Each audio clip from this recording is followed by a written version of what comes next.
Morning walk చేస్తుండగా విద్యుత్ వైర్లు తెగపడి వ్యక్తి ప్రాణాలు కోల్పోయిన ఘటన చిలకలగూడ పోలీస్ స్టేషన్ పరిధిలో చోటు చేసుకుంది. ముషీరాబాద్కు చెందిన ప్రదీప్ ముదిరాజ్ పద్మారావు నగర్ పార్కులో మార్నింగ్ వాక్ చేస్తుండగా అకస్మాత్తుగా తెగిపడ్డ విద్యుత్ వైర్లు నేరుగా ప్రదీప్పై పడడంతో కరెంట్ షాక్తో సంఘటనా స్థలంలోనే ప్రాణాలను కోల్పోయాడు. విద్యుత్ అధికారుల నిర్లక్ష్యం కారణంగానే ప్రదీప్ ముదిరాజ్ ప్రాణాలు కోల్పోయాడని బంధువులు ఆరోపిస్తున్నారు. ప్రభుత్వం వెంటనే స్పందించి ప్రదీప్ కుటుంబానికి న్యాయం చేయాలని కోరుతున్నారు.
జనాభా పెరిగినప్పుడు దాన్ని అనుకూలంగా చెయ్యరా అంటే ఎప్పుడో 50 సంవత్సరాల నుంచి ఉన్నాయి కాబట్టి వైరింగ్ కూడా డల్లాస్ నగరాలు ఆ నగరాలు అంటారు. ఇప్పుడు మనిషి ప్రాణం విలువ ఇదేనా? ఏదైతే ప్రాణం విలువ ప్రతి దానికి కూడా యాక్సిడెంట్ అయినప్పుడే ప్రభుత్వం మీకు 5 లక్షలు ఎక్స్గ్రేషియా ఇస్తాం అది ఇస్తామన్నది ఎంతవరకు న్యాయం? అంటే మనిషికి ఇచ్చే విలువ ఇదే. ఆ హై టెన్షన్ వైర్స్ మేము ఆల్రెడీ ఎలక్ట్రిసిటీ డిపార్ట్మెంట్ వాళ్ళకి లెటర్ ఇచ్చాం. ఏమని అండర్ గ్రౌండ్ కేబుల్ వేయండి, ఓకే పొరపాట్లు జరిగినాయేమో, అట్లీస్ట్ రేపు పొద్దున్నే ఒక్క మనిషి ప్రాణం పోతే మనం తీసుకురాగలవా అని నేను ఎలక్ట్రిసిటీ డిపార్ట్మెంట్లో అమీర్పేట్ డివిజన్లో కూడా మాట్లాడడం జరిగింది. అలాంటి సంఘటన ఇక్కడ జరిగింది. అంటే మనం దీన్ని ఎందుకు పరిగణనలో తీసుకోవట్లేదు అన్నది చాలా విషయం. క్లియర్గా మంత్రివర్యులు నిన్న స్పీచ్ ఇచ్చారు. ఏమని అక్కడ సూర్యలోక్ కాంప్లెక్స్లో ఏదైతే స్వప్నలోక్ కాంప్లెక్స్లో దుర్ఘటన జరిగిందో ఇది 50 సంవత్సరాల నుంచి జరిగింది, ఆ దరిద్రం అంతా వదిలించడానికి టైం పడుతుంది అన్నారు. మరి అమీర్పేట్ డివిజనే కాదు ఏ డివిజన్ అన్నా తీసుకోండి, ఇల్లీగల్ కన్స్ట్రక్షన్స్ ఈ మధ్య కాలంలో ఈ 8 సంవత్సరాల వేళ పాలనలో ఎన్ని ఇల్లీగల్ కన్స్ట్రక్షన్స్ వచ్చినాయో తీయమనండి. మరి వాళ్ళకి తెలియదా? ఆ పర్మిషన్ ఇచ్చేది ప్రభుత్వం కాదా? ఆ permissions illegal constructions fire accidents అవ్వడానికి వీరు కాదా కారణం? ఏదైతే కొత్త బిల్డింగ్ గురించి పాతది అంటున్నారు, కొత్త బిల్డింగ్స్ అన్నీ ఏం చేశారు? కొత్త బిల్డింగ్లో ఫైర్ సేఫ్టీస్ ఎక్కడున్నాయి? మీరు ఆ సేఫ్టీస్ చూసారా? మెజర్స్ ఎప్పుడన్నా చేశారా? ఈరోజు మాట్లాడుతున్నారు అండర్ గ్రౌండ్ కేబుల్ లేవు వేయండి, పెద్దవి అంటున్నారు కదా. కోట్లు లక్షలు ఎలక్షన్ల కోసం వీళ్ళకి ఖర్చు పెట్టడానికి ఉన్నది, కానీ అండర్ గ్రౌండ్ కేబుల్ వేయడానికి హైటెన్షన్ వైర్స్ పైన పెట్టేస్తున్నారు. అండర్ గ్రౌండ్ కేబుల్ వేసి ఎక్కడైతే ఈ బస్తీలు ఉన్నాయో ఆ బస్తీల్లో మీరు చూడొచ్చు. ఈవెన్ మీడియా వారు కూడా మీరు ఒక్కసారి దాని గురించి పూర్తిగా శ్రద్ధ పెట్టాలని మేము ఆశిస్తున్నాం. ఎందుకంటే ఎగ్జాంపుల్ ఎలాగంటే సన్షేడ్ ఏదైతే బాల్కనీ ఉంటుందో ఆ బాల్కనీ వైర్కి వీళ్ళు క్లాంప్ పెట్టి హైటెన్షన్ వైర్ని దూరంగా పెట్టడం జరుగుతుంది. మీరు ఒకసారి వచ్చి బాపూనగర్లో చూడండి, అమీర్పేటలో అది క్లియర్గా అందుతున్నాయి. వాళ్ళకి తెలియదా? Electricity department that is a dangerous situation. High tension wire ఏదైతే ఉందో అది ఎవరు తట్టుకోలేనంత హై ఎలక్ట్రిక్ వోల్టేజ్ ఉంటుంది. ఆ మాత్రం తెలియట్లేదా ఈ ప్రభుత్వానికి? అంటే ఇంకా పెద్ద పెద్ద మాటలు మాట్లాడతారా? స్వప్నకులో కాంప్లెక్స్కి దరిద్రం అంటుందా? ఏం దరిద్రం? తెలంగాణకి వీరు మన ప్రభుత్వం వచ్చాక దరిద్రం వచ్చింది. 50 సంవత్సరాల నుంచి బిల్డింగ్లు ఉన్నాయంట, అప్పటి నుంచి ఇల్లీగల్ కన్స్ట్రక్షన్స్ ఉన్నాయంటే ఇప్పుడు 30,000 కన్స్ట్రక్షన్స్ పాతి తీపిస్తాడంట ఈయన. మరి ఈ 9 సంవత్సరాల్లో ఏదైతే ఇల్లీగల్ కన్స్ట్రక్షన్స్ 9 సంవత్సరాల లిస్ట్ తీయమనండి, లిస్ట్ తీసి కూలగొట్టమనండి. ఫైర్ స్టేషన్స్ అవన్నీ తెలియట్లేదా ప్రభుత్వానికి? అంటే కేసీఆర్ గారు ఎందుకంటే వీళ్ళు ఎప్పుడూ కూడా ఏదన్నా దుర్ఘటన సానుభూతి చూపించడానికి వస్తారా? ఈరోజు వీళ్ళు ఈ రోడ్డు మీద కూర్చోడానికి బేసిక్ మౌలిక సదుపాయాలు ఇప్పించాల్సిన బాధ్యత ప్రజల నుంచి ట్యాక్స్ తీసుకుంటున్నారు. ఇంత చిన్న ఇల్లు ఉన్నా వాళ్ళు ఒక గది ఉన్నా వాళ్ళ ట్యాక్స్ కడతారా లేదా? Municipal tax. మరి వాళ్ళకి ఆ సౌకర్యాలు మౌలిక కరెంటు అన్నీ ఇవ్వాల్సిన అవసరం ఉంది. అది ఎక్కడ జరుగుతుంది? ఏదో పేరుకు మాత్రం చాలా పెద్ద పెద్ద మాటలు చెప్తారు. ఇది పద్ధతి కాదు. ఒక మనిషికి విలువ ఇవ్వలేకపోతే, ఎందుకంటే న్యాయస్థానం చెప్తుంది 10 మంది దొంగలు తప్పించుకున్నా పర్లేదు, ఒక న్యాయం అయిన అబ్బాయి ఎవరు కూడా శిక్షించబడకూడదని. అలా ప్రాణం కన్నా విలువైంది ఏముంది ఈ రాష్ట్రంలో? ఈ ప్రాణానికి విలువే లేదు. మొన్న కూడా జరిగినాయి. మరి అప్పటి నుంచి ఇన్స్పెక్షన్స్ ఏం చేశారు? స్వప్నకులో కాంప్లెక్స్ ఇప్పుడు జరిగింది, మరి మొన్న జరిగిన దుర్ఘటనకి ఏం యాక్షన్ తీసుకున్నారు? ఇదంతా కూడా ప్రభుత్వ వైఫల్యమే కాకుండా ముందు ఇమీడియట్గా ఎవరైతే ఇక్కడ బాధితురాలు ఉందో వాళ్ళ పిల్లలు చదువుతూ ఉన్నారు, ఇంటర్మీడియట్ చదువుతున్నారు, వాళ్ళకి ఏం చేస్తారన్నది ప్రభుత్వం సమాధానం చెప్పాల్సిన అవసరం ఖచ్చితంగా ఉంది. మేము ప్రతి వ్యక్తికి 5 లక్షలు ఇస్తాం, ఎవరికి మెహర్బానీ చేస్తున్నారు? మౌలిక సదుపాయాలు ఇచ్చి ఏదన్నా ఇబ్బంది అవితే ఎవరిది వారే భరిస్తారు. కానీ మీరు మౌలిక సదుపాయాల్లోనే ఎక్కడ రోడ్డు కానీ కరెంట్ కానీ వైర్స్ కానీ ఫైర్ సేఫ్టీస్ కానీ ఏమీ జరగట్లేదు. కాబట్టి ఖచ్చితంగా దీనికి బాధ్యతలు పూర్తిగా ప్రభుత్వం తీసుకుని వాళ్ళకి న్యాయం చేయాలని మేము భారతీయ జనతా పార్టీగా ఖచ్చితంగా కోరుకుంటున్నాం, ఖండిస్తున్నాం. ఈ విషయాన్ని వాళ్ళు చేయట్లేదు కాబట్టి దీని గురించి మేము పెద్ద ఎత్తున అందరం కూడా ధర్నా చేయాలనుకుంటున్నాం. ధన్యవాదాలు. ఈరోజు మార్నింగ్ వాక్ అని పద్మరావు ఏరియా వాకింగ్కి వచ్చిర్రు మా ముషిరాబాద్ డివిజన్ నివాసి అయినటువంటి ప్రదీప్ గారు. ఈయన ఈరోజు మార్నింగ్ వాక్ అంటే వర్షం పడుతుందని వాళ్ళ కుటుంబ సభ్యులు చెప్పినా కానీ వినకుండా రావడం జరిగింది. వాకింగ్ చేస్తున్న సందర్భంలో అక్కడ వాటర్ ఉన్న దాంట్లో హైటెన్షన్ వైర్ అందులో పడడం జరిగింది. అది చూడలేక దాంట్లో కాలు పెట్టే సమయంలో వారికి కరెంట్ షాక్ గురై చనిపోవడం జరిగింది. చాలా దురదృష్టకరం మాకు ఈరోజు. ఎందుకంటే మా నివాసి అయినటువంటి మా ముషిరాబాద్ డివిజన్లో ఉన్న వ్యక్తి చనిపోవడం చాలా బాధాకరం. డిమాండ్ చేస్తున్నాం, తప్పకుండా ఈ బాధిత కుటుంబానికి తప్పకుండా న్యాయం జరగాలి. లేకపోతే దీని గురించి మేము కఠినంగా పోరాడుతూనే ఉంటాము.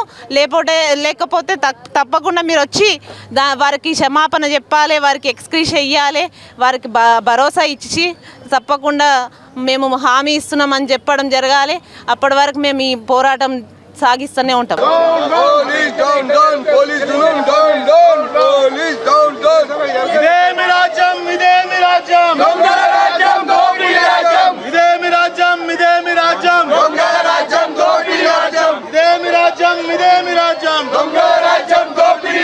ప్రదీప్కు వెంటనే దోషులను వెంటనే ఇదేమి రాజ్యం, ఇదేమి రాజ్యం, వాడెవ్వడు వీడెవ్వడు.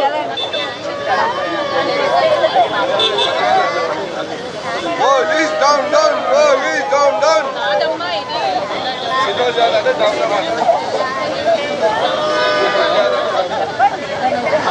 వచ్చినట్టుగా ఈరోజు కూడా ఆయన మార్నింగ్ లేచి వాకింగ్కి వచ్చాడు. ఆయన దురదృష్ట అప్పటికే హైటెన్షన్ వైరు పడిపోయిందంట. మరి ప్రభుత్వం తెలిసి తెలిసిందో మరి లేదో, అలా ఏమైనా తెలిస్తే ఎవరు రావద్దని చెప్పేసి కనీసం గేట్లకు తాళం వేసినా ఆ మనిషి ప్రాణం నిలబడి ఉండేది. ఇదే ఇష్యూ ఇంతకుముందు 4 సంవత్సరాల క్రితం కూడా ఇదే బొలక్పూర్లో జరిగింది. ఒక ఇంటి మీదకి వచ్చి ఇలా వర్షం పడ్డప్పుడు ఒక ఖమ్మం నుంచి వచ్చి బ్రతకనికి వచ్చిన ఆయన కూడా చనిపోయాడు. ఆ రోజు కూడా మేము అందరూ నిలబడి ఆ రోజంతా పోలీస్ స్టేషన్కి పోయి గాంధీ హాస్పిటల్లో పోయి మేము నిలబడి ఇచ్చేసాం. అప్పుడు మర్రి శశిరెడ్డి గారు ఉండి దీని విషయంలో బాగా ఖండించి చేస్తే మా అందరి మీద కూడా అప్పుడు కేసులు పెట్టారు. మేము ఇప్పుడు మొన్నటి వరకు కూడా కేసు నడిచింది, మొన్ననే తీసేశారు ఆ కేసుని. ఇలా ఇదే అప్పుడు కూడా ఇదే శ్రీనివాస్ యాదవ్ గారికి 3 సార్లు వాళ్ళు అయ్యా మా ఇంటి మీదకి వైర్ వచ్చింది, కరెంట్ షాక్ కొడుతుంది, మేము మీ ప్రాణహాని ఉంది మాకు ఈ కరెంటుతోటి అని చెప్పేసి అంటే ఆ రోజు కూడా చూద్దాం చేద్దాం పోండి అని చెప్పి నిర్లక్ష్యంగా జవాబు చెప్పి ఆ రోజు ఒక ప్రాణం పోవడానికి కారకుడు అయ్యారు ఈ మంత్రివర్యులు. ఈరోజు ఈ పార్కులో కూడా ఒక ప్రాణం పోవడానికి కారకులు అయ్యారు. కనీసము స్థానిక కార్పొరేటర్ ఉన్నది, ఇప్పటి వరకు కనీసం ఏం జరిగింది ఎట్లయిందని ఆ బంధువులను వచ్చి పలకరించడం కానీ ఏదీ లేదు. ఇక్కడ ఏమి చేసింది లేదు. కానీ ఎక్కడో పంజాబ్ పోయి ఎవరినో ఉద్ధరిస్తా అంటాడు కేసీఆర్ గారు. ఇక్కడ 8 సంవత్సరాల నుంచి వీళ్ళు చేసిన పరిపాలన ఏమో సంకనాకి పోయింది, ఏమి లేదు. ఇక్కడ ఉద్ధరించేది చేత కాదు. తెలంగాణలో ఇతర రాష్ట్రాల్లో పోయి ఏమో ఉద్ధరిస్తామని చెప్పి అక్కడ పోయి బిడ్డ గురించి పాటుపడతాడు, బిడ్డ గురించి హాస్పిటల్లో జాయిన్ అవుతాడు. ఈడీలు ప్రశ్నించకుండానేమో కూతుర్ని అడ్డం పెట్టుకొని మా అయ్యకు బాగాలేదు అమ్మకు బాగాలేదు అని చెప్పి ఏమో ఈడీలకి ఇస్తుంది కూతురు. అది కాదు ఇక్కడ స్థానిక కార్పొరేటర్ ఏం చేస్తుంది, స్థానిక మంత్రివర్యులు ఏం చేస్తున్నారు. ఒక సంఘటన జరిగింది, రావాలి చూడాలి, వాళ్ళ బంధువుల భార్య పిల్లల్ని ఏందమ్మా ఏమైంది, చలో మేము ఉన్నాము, మేము భరోసా ఇస్తాం, మీకు ఇది ఇస్తాం, మీకు నేను నిలబడతామని ఒక్కరన్నా వచ్చి మన నిలబడి మాట్లాడకుండా అక్కడ ఎందుకు పోయిండు అని అడుగుతున్నారు. ఇన్ని రకాలుగా చేస్తున్నారు వీళ్ళు. అసలు ఏం ప్రభుత్వం నిజంగా ఈ తెలంగాణ రావాలని కోరుకున్నందుకు ఈ తెలంగాణ ఎందుకు వచ్చిందా అని ఎత్తుకొట్టుకునేటట్టు వచ్చింది ఈ ప్రభుత్వం. చేసే అరాచకాలు అలాగున్నాయి. దయచేసి వాళ్ళ కుటుంబానికి అండగా నిలబడి మేము బీజేపీ భారతీయ జనతా పార్టీ నుంచి మేము అందరం అండగా నిలబడతాము. మా ఎంపీ గారు వచ్చారు, మా మినిస్టర్ అందరు వచ్చారు, అందరూ మాట్లాడారు, మేము అందరం నిలబడతాము. మా కార్పొరేటర్లు అందరూ కూడా నిలబడ్డారు. మేమందరూ నిలబడి వాళ్ళకి న్యాయం జరిగే వరకు కూడా మేము ఇట్లా వదిలిపెట్టే ప్రసక్తే లేదు. వాళ్ళు ఎక్కడున్నా కూడా వచ్చి ఇప్పుడు అక్కడ నిలబడి వచ్చి మాట్లాడే వరకు మేము అందరం ఇక్కడే ఇలాగే కూర్చుంటామని మేము మీకు తెలియజేస్తున్నాం. ఎలక్ట్రిక్ షాక్ వల్ల చనిపోవడం జరిగింది. మరి ఇది ఎంతో బాధాకరం. ఇలా ఆయన చావు అనేది కేవలం ప్రభుత్వ నిర్లక్ష్యం వల్లే జరిగింది. మరి ఈ నియోజకవర్గంలో చూసుకుంటే ఎక్కడ చూసినా అగ్ని ప్రమాదాలు, ఫైర్ యాక్సిడెంట్లు, షార్ట్ సర్క్యూట్లు అన్నీ ఈ నియోజకవర్గంలోనే ఎందుకు జరుగుతున్నాయి? కేవలం ఈ మంత్రి నిర్లక్ష్యం వల్లనే జరుగుతున్నాయి అన్నది ఒక్కటి మనం గ్రహించాలా. మరి ఎప్పుడైనా కానీ మనం ఒక్క చిన్న ఇన్సిడెంట్ ఏదైనా అయిందంటే వెంటనే అట్లాంటివి వేరే జరగకుండా మనము చూసుకుంటాం, మళ్ళీ ఇంకొక దగ్గర అట్లా జరగకుండా జాగ్రత్త పడతాం. కానీ ఈ మంత్రి గారు ఎట్లా మాట్లాడతారంటే అవి పాత బిల్డింగ్లు అంటుకున్నాయి, మనం ఏం చేస్తాం, అదొక దరిద్రం అన్నట్టు ఇట్లా తీసి పాడేస్తున్నాం. అంటే ఆయనకి ప్రాణాల మీద లెక్క లేదు, ఒక నియోజకవర్గం మీద చిత్తశుద్ధి లేదు. ఇట్లనే ప్రతి ఒక్కటి కూడా ఈ గవర్నమెంట్ నెగ్లిజెన్స్ వల్లనే అవుతుంది తప్ప వేరే దానివల్ల కాదు. కాబట్టి ప్రభుత్వం వెంటనే రావాలి. అంతా అయిపోయినాక వచ్చి మేము ఇది ఇస్తాం అది ఇస్తాం అంటే కాదు. ఇలా వాళ్ళ కుటుంబానికి ఆధారమే ఆయన, వాళ్ళ ఇప్పుడు వాళ్ళ పిల్లలు ఇంకా చదువుకుంటున్నారు, వాళ్ళు ఇంటర్మీడియట్ చదువుతున్నారు, చదువుకునే పిల్లలు ఉన్నారు. కాబట్టి వాళ్ళ చదువు బాధ్యత కూడా మొత్తం ఈ నియోజకవర్గం మంత్రియే బాధ్యత వహించాలి. అట్లా వాళ్ళ కుటుంబానికి పెద్ద దిక్కైనా ఆయననే పోయినప్పుడు ఇప్పుడు ఒక్క తల్లి 2 పిల్లల్ని ఎట్లా పోషిస్తుంది? కొంచెమన్నా ఆలోచించాలి ఈ ప్రభుత్వం. మరి ఇంతవరకు కూడా వాళ్ళని పరామర్శించడానికి కానీ వాళ్ళకి ధైర్యం చెప్పడానికి కానీ ఈ మంత్రి రాలేదు. పోనీ మంత్రి రాలేదు, కనీసం స్థానిక కార్పొరేటర్ అన్న రావాలా? మా మంత్రి గారు ఏదో ఒకటి చెప్పాలి. స్థానిక కార్పొరేటర్ వచ్చి మేము ఇది చూసుకుంటాం, నువ్వు ధైర్యంగా ఉండు అనే విషయం కూడా చెప్పినట్టు ఎక్కడ లేదు. కాబట్టి వాళ్ళ కుటుంబం బాధ్యత మొత్తం ఈ ప్రభుత్వమే భరించాలి.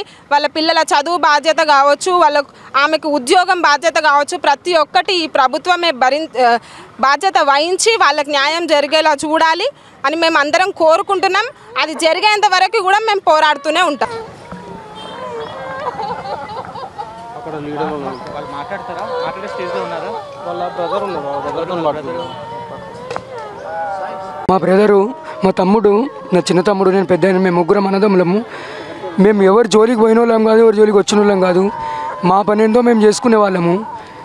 మేము ఇక్కడికి వచ్చి నివసించుకుంటూ ఒక దాదాపు 27 సంవత్సరాలు అయిపోయింది. మా సొంత ఇల్లు, మాది పెంకలిల్లు. ఇప్పటికి కూడా మేము ఎవరితో ఎలాంటి సాయం పొందలేదు. లోకల్ మినిస్టర్లతో కానీ, లోకల్ కార్పొరేటర్లతో కానీ, ఇంకెవరితో కూడా, ఈచ్ ఎవరి మెంబర్తో కూడా మా బతుకైతే మేము బతుకుంటాం. మాది మేము చేసుకుంటున్నాము. మేము పొద్దున పార్కింగ్కి వస్తే, పార్కింగ్ ప్లేస్ అండి అది, అతనికి హెల్త్ ప్రాబ్లం వచ్చింది, డాక్టర్ వాకింగ్ చేయమన్నాడు. ఇక్కడికి వస్తే కాపలా ఎవరు లేరు, కానీ వాకింగ్ ఎందుకు వచ్చిండు, వర్షం పడిందిగా రాత్రి అంటే అది ఎక్కడ న్యాయం సార్? అది వాకింగ్ బంద్ చేసి పెట్టేది ఉండే గేటు. హైటెన్షన్ మరి తెగి పడి ఉన్నది అందులో, టోటల్గా మొత్తము బాడీ పైన పడి ఉంది. మినిస్టర్ పిఏ వచ్చి ఏం చేసుకుంటారో చేసుకోండి, ఎంతసేపు కూర్చుంటారో కూర్చోండి, నిర్లక్ష్య వైఖరి, నిర్లక్ష్య మాటలు మాట్లాడితే ఎక్కడి వరకు కరెక్ట్ ఇది, ఎంతవరకు న్యాయం ఇది? ఇప్పుడు మాకు ఇంత కొంచెం తెలిసిన వాళ్ళు ఉన్నారు, మా గురించి మంచి చెడు తెలిసిన వాళ్ళు ఉన్నారు, మా గురించి 4 వచ్చారు. ఏమీ లేని వాళ్ళ పరిస్థితి ఏంటి? మొత్తం ఎవరికి పరిచయాలు ఉండయి, ఏముండయి. అలాంటి వాళ్ళ ప్రాణానికి విలువ లేదా? మా తమ్ముడి ప్రాణానికి జరిగినట్టు ఇంకెవరికి జరగొద్దనే మేము కూర్చున్నాం తప్ప, మేము ఇంకా అది ఇది చేయాలంటే మేము కూడా చాలా చేయగలుగుతాం, మాకున్నది అంతా ఉన్నది. కానీ ఎందుకు ఊరుకొని ఉన్నామంటే, అది తమ్ముడే పోయిండు, ఇంకా ఇక్కడ ఏంది చేసి ఏం లాభం అన్నాడు. పిల్లలు చిన్న పిల్లలు సార్, గుక్కుబట్టి ఏడుస్తున్నారు. వాళ్ళు మా మరదలైతే అసలు తట్టుకోలేకపోతుంది, తనకు నోట్లోంచి మాట కూడా రావట్లేదు. బావా ఇట్లా పడిపోయిందంట మీ తమ్ముడు అంటే, నేనేదో మామూలుగా నడుచుకుంటూ ఏదైనా కొంచెం ప్రాబ్లం ఆయాసమై పడిపోయిండేమో అనుకున్నాను తప్ప ఇంత పని అవుతుందని నేను అనుకోలేదు. కానీ ఇది చాలా బాధాకరమైన విషయం. మా తమ్ముడికి జరిగినట్టు ఇంకెవరికి జరగొద్దు. ఇక్కడికి తక్షణమే మంత్రి వచ్చి మాకేదైనా హామీ ఇచ్చే వరకు ఇక్కడికైనా కదిలేది లేదు. ఇది మాత్రం పక్కా.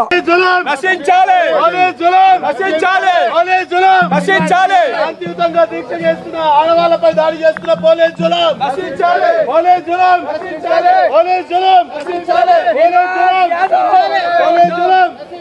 రాష్ట్ర మంత్రి అయి ఉండి ఆయన ఇలాకాలో జరిగిన దానికి రాలేకపోయినా సిగ్గు చేయడు.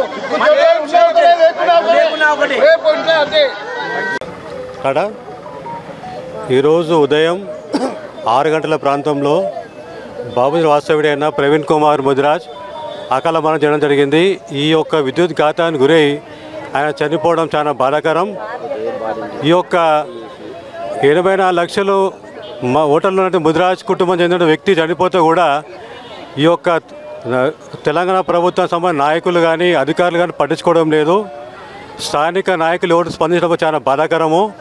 ఇప్పటి వరకు కూడా విద్యుత్ శాఖ సంబంధించి సిఎండి గారు కానీ ఇతర అధికారులు కానీ రాకపోవడం చాలా చింతిస్తున్నాము. ఆ ఒక్క వ్యక్తి చనిపోయిన తర్వాత పోస్ట్ మార్టం చేయకుండా కూడా అక్కడనే గాంధీ ఉంచడం జరిగింది. ఇప్పటి వరకు కూడా న్యాయం జరుగుతలేదు. బాధిత కుటుంబాలు, స్థానికులు, మేము, మా స్థానిక కార్పొరేటర్ గారు అందరూ ఉదయం ఇక్కడే ఉన్నాము. ఇప్పటి వరకు కూడా టీఆర్ఎస్ కార్యకర్త కానీ ఒక నాయకుడు రాకపోవడం చాలా దరిద్రమైన విషయం ఇది.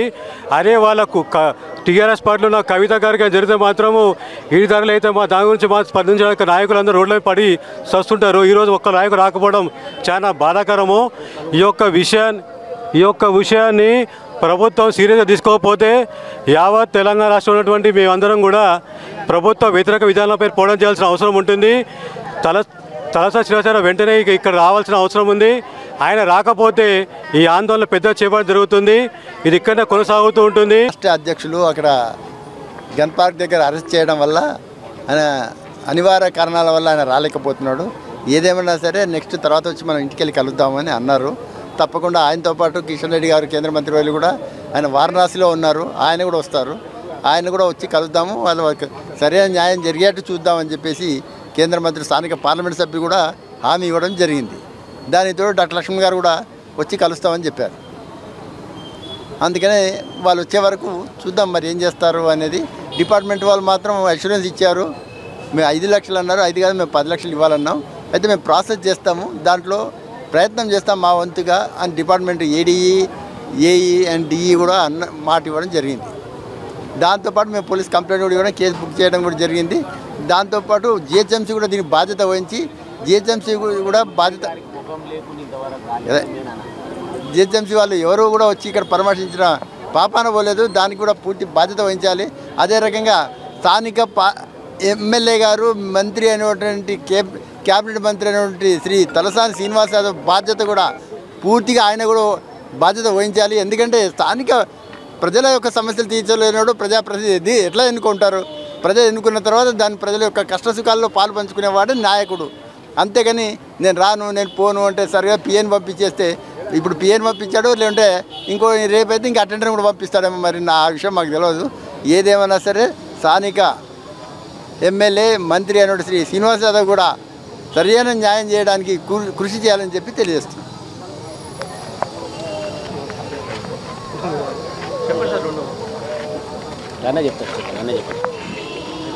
గాంధీ హాస్పిటల్లో స్వప్నను కాంప్లెక్స్లో నిన్న అగ్ని ప్రమాదంలో మరణించినటువంటి వారి కుటుంబ సభ్యులను పరామర్శించడానికి వచ్చి ఇక్కడ జరిగినటువంటి సంఘటన, చనిపోయినటువంటి వ్యక్తి, వారి కుటుంబ సభ్యులు వాళ్ళంతా ఇక్కడ ఉంటే కనీసం పలకరించడానికి కూడా రాకుండా ఇష్టం వచ్చినట్టుగా మాట్లాడి ఎవరో పిఏను పంపించేదో చేస్తే పిఏకు తగిన బుద్ధి చెప్పి పంపించడం జరిగింది. శ్రీనివాస్ యాదవ్ గారు ఒక ప్రజాప్రతినిధిగా ఏదైనా సమస్య వచ్చినప్పుడు నిలబడి ఏదో మీడియాకి ఇచ్చేసాడు, స్క్రోలింగ్ అని, ఇది చేస్తాం అది చేస్తాం, అదే మాట చెప్పాల్సి ఉండే.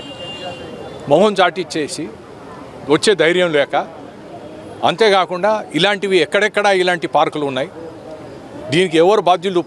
వైర్ తెగిపోవడానికి దీని మెయింటెనెన్స్కి ఎవరు బాధ్యులు? లోపల ఉన్నటువంటి ట్రాన్స్ఫార్మర్ అక్కడ ఉండడం అది ఏమాత్రం సేఫ్టీగా ఉండదు, వాటిని తరలించాలి. అసలు వచ్చి చూసిపోతే ఇవన్నీ అర్థమయ్యేది. ఆయన ఏదో అక్కడ పైన అంటే ఎక్కడైనా శ్రీనివాస్ యాదవ్ గారికి దురదృష్టవశాత్తు ప్రజల్లో పేరేమొచ్చిందంటే ఈయన కమిషన్లు వచ్చేదైతే ఎక్కడికైనా వస్తాడు. అది ఆయన బ్రాండ్ అయిపోయింది. ఇది దురదృష్టం. ఇక్కడ ఉండేటువంటి వాటిని మేము మాట్లాడినాం అధికారులతో, సిఎండి గారితో కూడా మాట్లాడాం. లోపల ఉండే ట్రాన్స్ఫార్మర్ని అక్కడి నుంచి, అంటే ఈ చుట్టూ వాకింగ్ చేసేటువంటి పాత్వే పక్కన ఉంది, దాన్ని అక్కడి నుంచి తరలించాలి. ఏ కేబుల్ కూడా లోపల రాకుండా ఉండాలి. ఎందుకంటే పార్కులో చెట్లు పెరుగుతుంటాయి. ఇలాంటి సంఘటనలు ఇక్కడే కాదు ఎక్కడా జరగకుండా, ఏదైనా ఒక సంఘటన జరిగినప్పుడు దాని నుంచి గుణపాఠాలు నేర్చుకోవాల్సినటువంటి అవసరం ఉంది. ఆ రకంగా ఎక్కడ ఇలాంటి అమాయక ప్రజలు వారి ప్రాణాలు బలి కాకుండా చూడాల్సినటువంటి బాధ్యత వారిపైన ఉంది. వీరు ఇస్తామన్నటువంటి 5 లక్షల కాంపెన్సేషన్ సరిపోదు. మేము 25 లక్షలైనా 10 లక్షలు కాంపెన్సేషన్ ఇవ్వండి. ఆ కుటుంబ సభ్యుల్లో ఆ చనిపోయినటువంటి వాడు, ఆయన కుటుంబ సభ్యుల్లో ఎవరికైనా ఉద్యోగ అవకాశం కూడా కల్పించాలి. అవుట్సోర్సింగ్ అయినా పర్వాలేదు, వాళ్ళ జీవితాధారం చూపించాల్సినటువంటి బాధ్యత కూడా ఉంది. ఏ విధంగా చనిపోయినాడని ఎవరి బాధ్యత? కరెంటు డిపార్ట్మెంటు నిర్లక్ష్యంతో ఒక అమాయక ప్రాణం బలైపోయింది.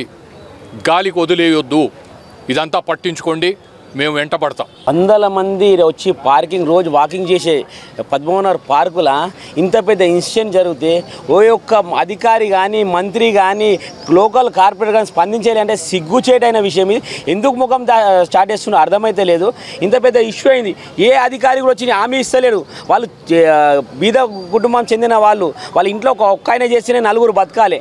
దా విషయం మీద ఎవరైనా అధికారి మళ్ళీ ఇంత పెద్ద ఇష్యూ అవుతున్నాం కానీ ఒక్క అధికారి ఇక్కడ వస్తలేరంటే ఎంత నిర్బంధ.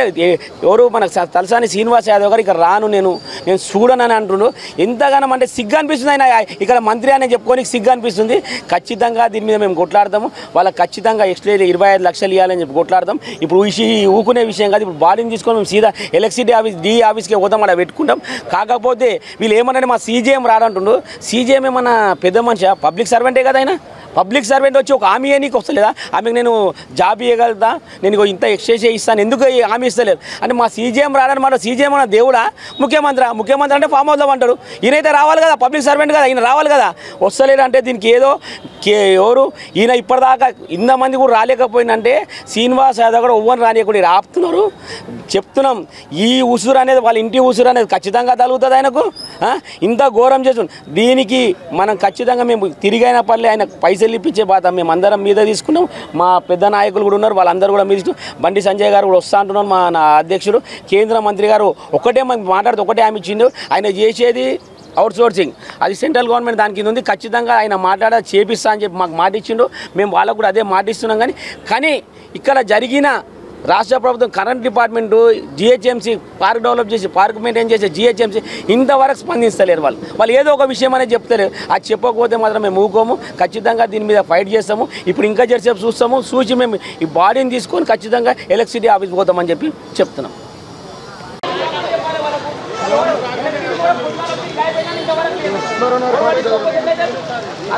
మొత్తం అన్ని పనులు కట్టిద్దాం, ఒకటి కార్లు పెడదాం, పెట్టేసి తీసుకోదాం, ఎలక్ట్రిసిటీ ఆఫీస్ తీసుకోదాం, మన పైన ఎత్తారా డీజర్ తీసుకోవాలి, డీజర్ కూర్చోదాం, ఇట్లా సీజే మన చూద్దాం, బాడీ కూడా తీసుకోదాం, బాడీ కూడా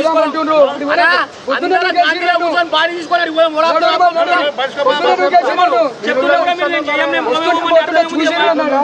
చూసి కూడా ఎందుకు పోతున్నావు అని నన్ను ఆపేసారు. అరే పిచ్చోళ్ళ మా పొద్దున 6-7 గంటల దాన్ని కూర్చున్న మందరం మీద ఆయన కంటే ముఖం చిన్న విషయం సార్, చిన్న ప్రాణం పోయి మేము అల్లాడుతుంటే మాకు ఇంకా న్యాయం జరగకపోగా మాట్లాడిపోమంటే ఎవరు మాట్లాడిపిస్తారు వాళ్ళతో వాళ్ళ భార్య పిల్లలకి అయితే ఇట్లా చేస్తాడా, వాళ్ళ భార్య పిల్లలకి ఇట్లా చేస్తాడా?